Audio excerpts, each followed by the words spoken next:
Buenos días, es el viernes, son las 12. Hello everyone, it's Friday. It's 12 o'clock, so it's time for Community Spanish, broadcasting every Wednesday and Friday at 12.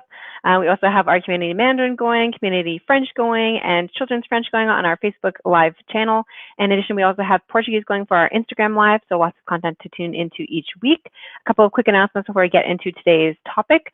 One announcement is that the February classes are starting next week already, so there's still a couple more days to get into a class if you are really eager, but otherwise the March schedule will be coming out very soon, so keep an eye out for that. It should be released by the end of next week. I also wanted to make mention of an event we have coming up, which is our monthly event called La Charla. It's basically a Spanish conversational hour to practice speaking Spanish in a very informal way. You don't have to be a Rola student to join. Anyone really is welcome. And the next one we're going to be hosting is on Friday, February 5th from 5:30 to 6:30 p.m. Boston time. It costs $5 to attend. So you can find more information about the event and also register on our website if you're looking to join. And again, it's open to anyone, so you don't have to be taking classes with us or anything. Everyone is welcome to hop in and just practice their Spanish for an hour at this event we offer once every month. So now, without further ado, let's get into today's topic. So in my last video, I was already starting to review saber, the verb to know in Spanish. And so what we're going to do today is to continue on that review, but doing something a little different. We're going to do some translations together, practicing to put these sentences from English to Spanish. And so it's really going to help us not only to practice our knowledge of saber, but also to practice with the vocabulary, the grammar, and other things. And translations, I think, are one of the the greatest exercises you can do to really help make sure you're putting all of these skills together in one place, because a lot of the exercises you might do will be training you on a specific element, but not putting all of them together. So translation is a great way to do that.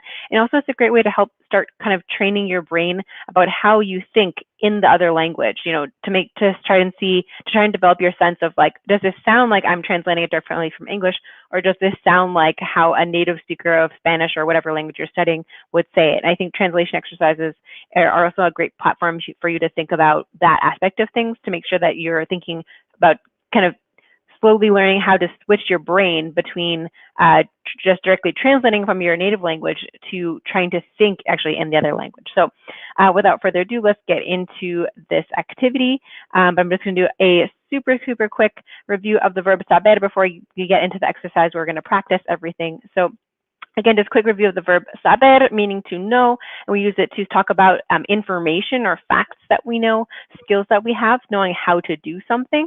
So again, this is just a super quick review, but if you wanted to check out the original little video I made where I introduced this concept of saber, you can go on our website on rolalanguages.com or rolalang.com and go to the Facebook Live page of the website, and you'll see all of the previous videos are posted up there. So if you want to check out that first video before you come back to one of these review videos, you're totally welcome to do that. But for now, I'm just going to kind of quickly go through this. As I said, this is mainly a review video, so I'm going on the expectation you do know about this verb to start with. So, but again, just a quick review of the conjugations before we get into our translation exercise. So for yo, it's going to be sé, and please feel free to repeat these along with me. Yo sé, tú sabes, él, ella, usted sabe, nosotros sabemos, vosotros sabéis, ellos, ellas, ustedes saben.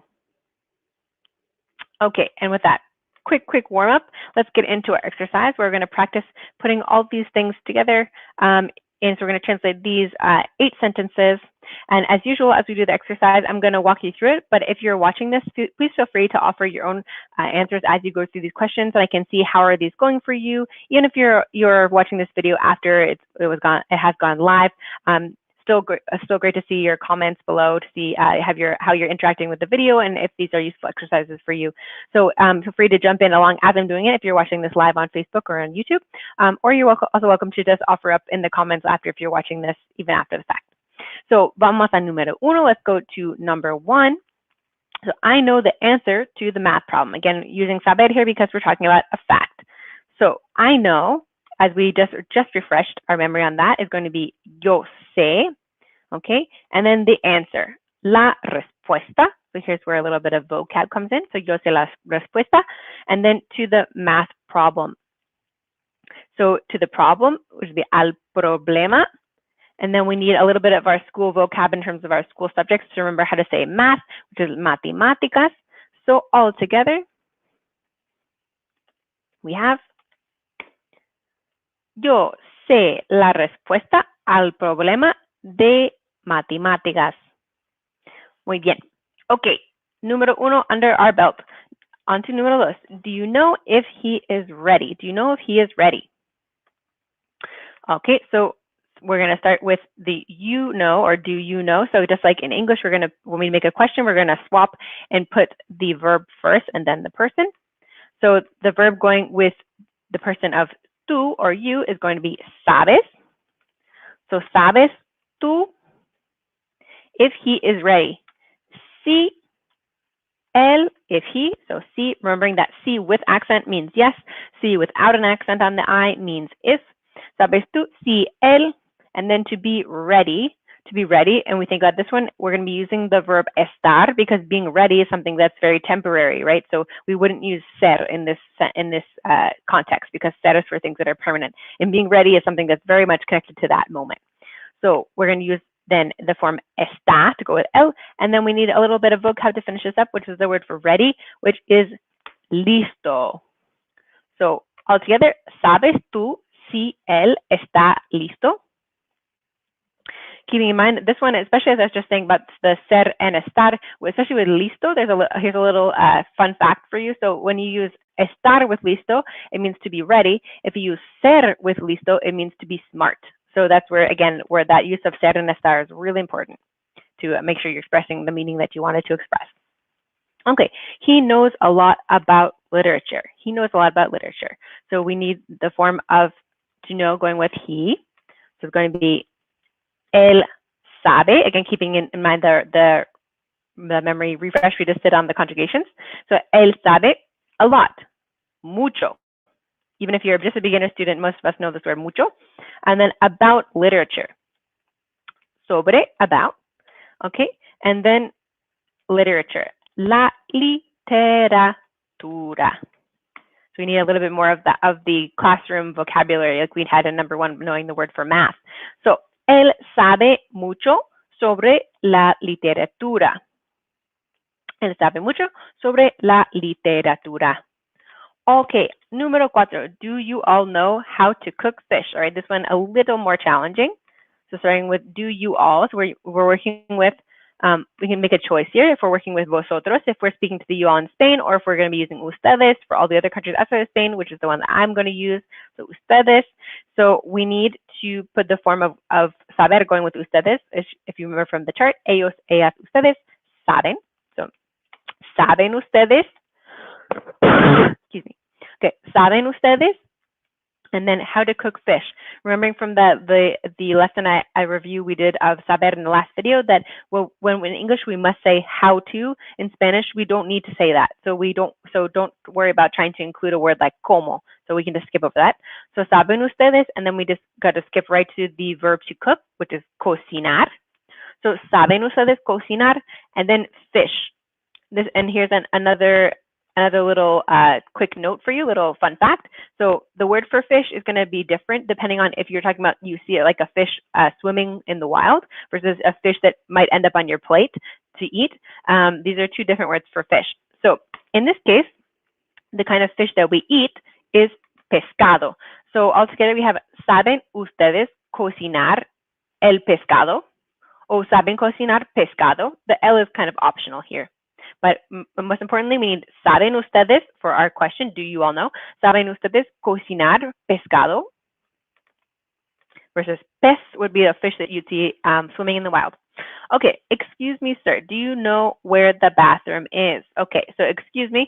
We can say, there's several different words we could use here, but I'm going to use perdón. Perdón, okay, and then sir, señor. Perdón, señor.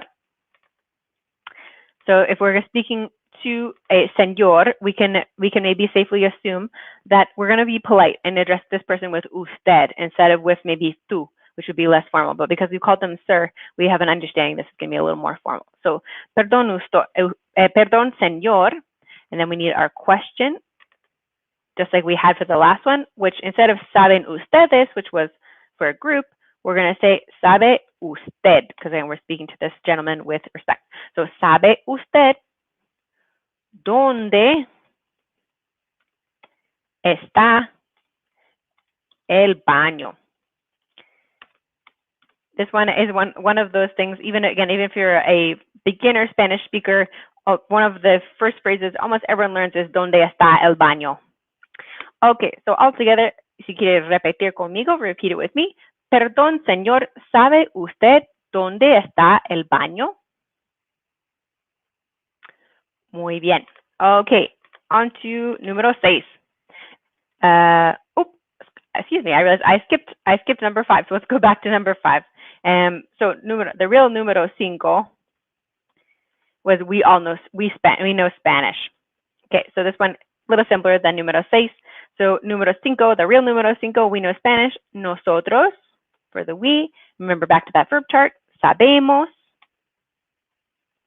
And then we have español. Nosotros sabemos español. Okay, so sorry about that. I skipped by accident the real number 5. So real número 5 is nosotros sabemos español, and the real número 6 is perdón, señor, ¿sabe usted dónde está el baño? Okay, now on to número 7. Does anyone know what time it is? Okay, so here is where we need the vocab word for anyone, which is alguien. And as we can hear from this, anyone, it's one, it's singular. So we're going to use the word sabe to go with that. So not saben, like they, but sabe because it's anyone, one person. So sabe alguien what time it is? What, qué hora es? ¿Sabe alguien qué hora es? ¿Sabe alguien qué hora es? Okay, excelente. On to the last one. We're already there. Número 8. I know how much the apples cost. So back to the I know was we had a número 1. We're going to be yo sé. And how much the apples cost. So the how much is going to be cuánto. And again, another fun fact here, remembering with these words like cuándo, dónde, qué, these ones that we normally associate as being question words, which they are, but the point I want to make is when they're in a question, then we will actually they must have accents on them. So you notice that qué has accent on the E, dónde on the O, cuándo on the A. So when they're in a question, they will have those accents. But if you're using them in a sentence, like in this case, those accents will disappear. So in my case of número 8, I'm going to use the word cuánto, but you'll see there'll be no accent on it because it's in a sentence. So it's another quick little tip. So yo sé cuánto, and then how much the apples cost. So since it's the apples, like the ellos form, we're going to say cuestan, and then a little of the food vocab for apples, las manzanas. So all together, si quieres repetir conmigo, yo sé cuánto cuestan las manzanas. Yo sé cuánto cuestan las manzanas. Muy bien. So I hope that was helpful. Again, putting all of our skills together in these translation exercises where we need the verb, we need the vocab, we need some other grammar, we need some of these fun facts I've been sharing to make sure to translate it correctly. So that's the end of this exercise, but there are plenty more exercises to keep practicing with Saber. Saber is one of those things that many students struggle with the kind of how to translate to know in Spanish because it's a little bit more complicated since we have the verb saber and conocer. And in fact, conocer is the next verb I'm going to be going into in my next video as a kind of natural building from saber. So stay tuned for that. I'll next be back on Wednesday at 12. In the meantime, if you want to check out any of the other videos that we've made, as I said, all of them are posted up on the website, on the Facebook Live page. And in addition, there are actually a lot of extra little practice worksheets that we've attached to each of those videos. So if you want to get even more practice than what you see in the video here, you can check out more of those resources on our website. I'll next be back on Wednesday at 12. Gracias y adiós.